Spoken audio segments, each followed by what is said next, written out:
இந்தியாவுக்கு ஏன் உலகிலேயே சிறந்த புவியியல் அமைப்பு உள்ளது? இந்தியா 3 பக்கங்களிலும் கடலால் சூழப்பட்ட ஒரு தனிச்சிறப்பான நாடாகும். இந்தியாவின் பெயரால் பெயரிடப்பட்ட ஒரே பெருங்கடல் இந்திய பெருங்கடல் ஆகும்.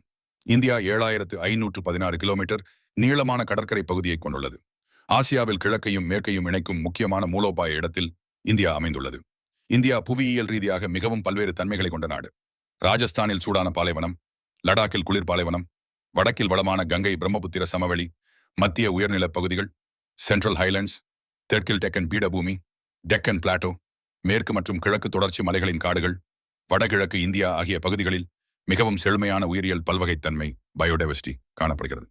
ஒரே நாட்டில் புலியும் சிங்கமும் வாழும் நாடு இந்தியா மட்டுமே. உலகின் மிக உயரமான மலைத்தொடரியான இமயமலை வடக்கில் இருந்து வரும் குளிர்காற்றுகளை தடுத்து இந்தியாவை பாதுகாக்கிறது. வங்காள விரிகுடாவில் உள்ள அந்தமான் நிக்கோபார் தீவுகள் செயலில் இருக்கும் எரிமலைகளுடன் மற்றும் அரபிக் கடலில் உள்ள லட்சத்தீவு இந்தியாவின் கடற்கரை மற்றும் கடல் பாதுகாப்பில் மிக முக்கிய பங்கு வகிக்கின்றன.